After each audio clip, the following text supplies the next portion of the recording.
DD Tamil நேயர்களுக்கு அன்பு வணக்கம். ஆயுர்வேதத்தில் நம்ம சிகிச்சைகளை 8 அங்கங்களாக பிரிக்கிறோம்.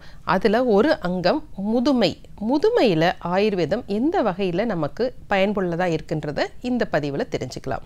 உலகத்தில் தோன்றிய ஒவ்வொரு உயிரினமே ஒவ்வொரு படிப்படியான வளர்ச்சி நிலையை அடைகிறாங்க. இந்த வளர்ச்சி நிலைகளை ஆயுர்வேதத்தில் நம்ம தோஷங்கள் அடிப்படையில் பார்ப்போம். எடுத்துக்காட்டாக பார்த்தோன்னா குழந்தை பருவம். குழந்தையிலேருந்து நம்ம படிப்படியாக வளர்ந்துக்கிட்டே இருக்கும். அந்த பருவம் முழுவதும் கபத்தன்மை உடையது. எப்படி இந்த கபத்தன்மை இருக்கும்? நம்ம குழந்தையுடைய தோல் பார்த்திங்கன்னா மென்மையாக இருக்கும், மிருதுவாக இருக்கும், கபம் அதிகமாக இருக்கும். அதனால் அந்த வயசில் அவங்களுக்கு கபம் சார்ந்த சளி, இருமல் போன்ற பிரச்சனைகள் அதிகமாக இருக்கும். உடல் அதிகமாக வளரக்கூடிய தன்மையும் இந்த பருவம் தான். உடல் பலமும் படிப்படியாக அதிகரித்து கொண்டே இருக்கும். இரண்டாவது பருவம் பார்த்திங்கன்னா பித்தம் அதிகமாக இருக்க பருவம். ஒரு 16 அல்லது 18 ஒரு 40 வயது வரை. இப்போ கபம் கொஞ்சம் குறைந்து பித்தத்தின் தன்மை அதிகமாகும். அந்த பெண் குழந்தை பருவம் அடைவாங்க. ஆண் குழந்தைகளுக்கு சின்ன சின்ன முகத்தில் ரோமங்கள் மீசை வளரும். இப்படி அவருடைய வளர்ச்சி நிலைகளை அதிகரிச்சுட்டே இருப்பாங்க. நல்ல பருவம் அடைதல் அல்லது அவர்களுக்குடைய புத்தி கூர்மை, அதாவது சிந்திக்கும் ஆற்றல் அதிகமாகும். வாழ்க்கையினுடைய விஷயங்களை நல்லா தெரிஞ்சுக்குவாங்க. உடல் நல்ல பலத்தோடு இருக்கும், நல்ல நோய் எதிர்ப்பு தன்மையோடு இருக்கும்.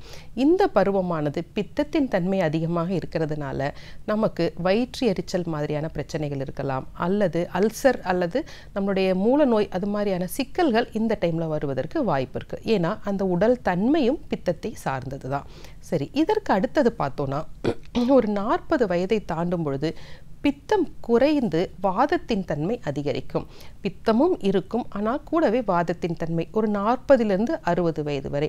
அப்போ வயிற்றில் உப்புசம் ஏற்படும், நடக்கும்பொழுது ஒரு கொஞ்சம் சத்தம் இருக்கும், ஒரு உடல் சோர்வு ஏற்படும், தோலில் இருக்க மினுமினுப்பு தன்மை மாறி கொஞ்சமாக வறட்சியாக ஆரம்பிக்கும். இது வாதம் தலை தூக்குகின்ற சமயம்.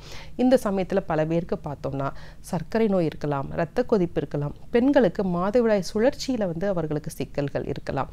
அவர்களுடைய மாதவிடாய் நிற்கும் சமயத்தில் உடல்ல மாற்றங்கள் ஏற்படும். இது வாதம் அதிகரிக்கின்ற தன்மை. அடுத்தபடியாக பார்த்தோம்னா முழுவதுமான வாதத்திற்கான தன்மை. ஒரு 60 வயதை தாண்டும் பொழுது உடல்ல இருக்க தாதுக்கள் நலிவடையும், தோல் சுருக்கம் ஏற்படும், நம்ம உடம்புல இருக்க கபம் அப்படின்னு சொல்லுகின்ற ஃபேட் படிப்படியாக குறையும், நடக்கும்போது நல்ல சத்தம் இருக்கும், கொஞ்ச தூரம் நடந்தாலே சோர்வு இருக்கும். அவர்கள் அன்றாடம் செஞ்சுட்டு இருந்த வேலைகளே அவர்களுக்கு மிகவும் சிரமமாக இருக்கும்.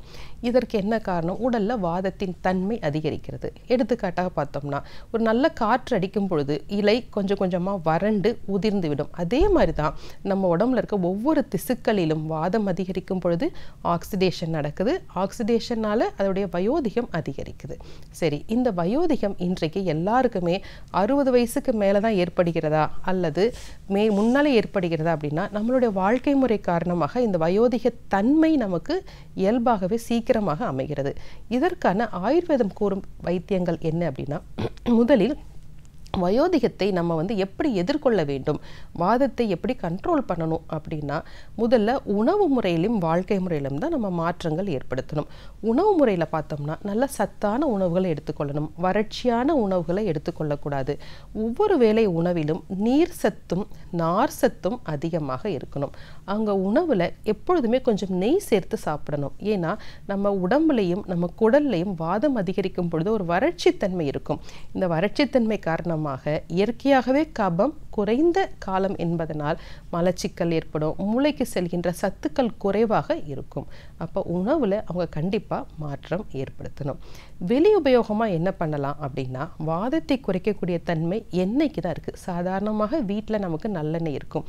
அந்த நல்லெண்ணெயை இளம் சூடாக்கி தலை முதல் உச்சி முதல் உள்ளங்கால் வரை நமக்கு ஒரு எண்ணெய் தேய்த்து அவங்க குளிக்கும் பொழுது அந்த வாதத்தன்மை குறையும். இதன் மூலமாக அவங்களுக்கு நல்ல தூக்கம் இருக்கும், காதுகளுடைய கேட்கும் திறன் அதிகரிக்கும், தோலில் வறட்சி குறையிறதுனால தோல் சார்ந்த அழற்சி நோய்கள், அதாவது நம்மளுடைய அலர்ஜிக் டிசீசஸ், எக்ஸிமா, சோரியாசிஸ் போன்ற நோய்கள் வராமல் இருக்கும்.